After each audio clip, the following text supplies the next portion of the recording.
cirka 4,5 år siden, jeg startede på Nordfest, og dengang der var det kun formfremstilling og vedligeholdelse af form og til vores boldstøbafdeling. Vi laver sådan set her på iværksætteriet.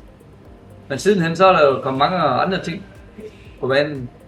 Nu er jeg underleverandør af forskellige maskindele til forskellige firmaer inden for industrien. I alle slags materialer, både aluminium, rustfrit stål og selvfølgelig også plastik. Og til den geschæft, der har vi selvfølgelig været nødt til at investere i en nyere maskiner. Så vi har fået Nakamura drejebænk med stanglader. Sådan en ubemand også om aftenen og ting og sager. Så man kører man døgnet rundt? Vi kan køre med en døgn rundt der, og ubemandet også. På det første land, så kan det køre helt af sig selv.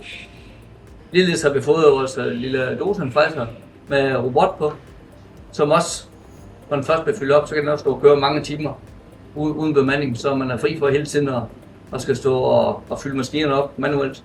Så kører det helt automatisk. Ja. Med et enkelt tilsyn en gang imellem. Og vi har også fået den helt store dosen ud til for at man kan tage nogle større emner. Fordi det var kunderne efterspurgt. Og så har vi så investeret i sådan en stor dose. De forskellige kunder, de kommer fra, mange er her fra nærområdet. Men andre det er også længere væk fra, fordi det er nogen, vi måske har sprøjtestøbt til tidligere. Men også der havde noget bearbejdning.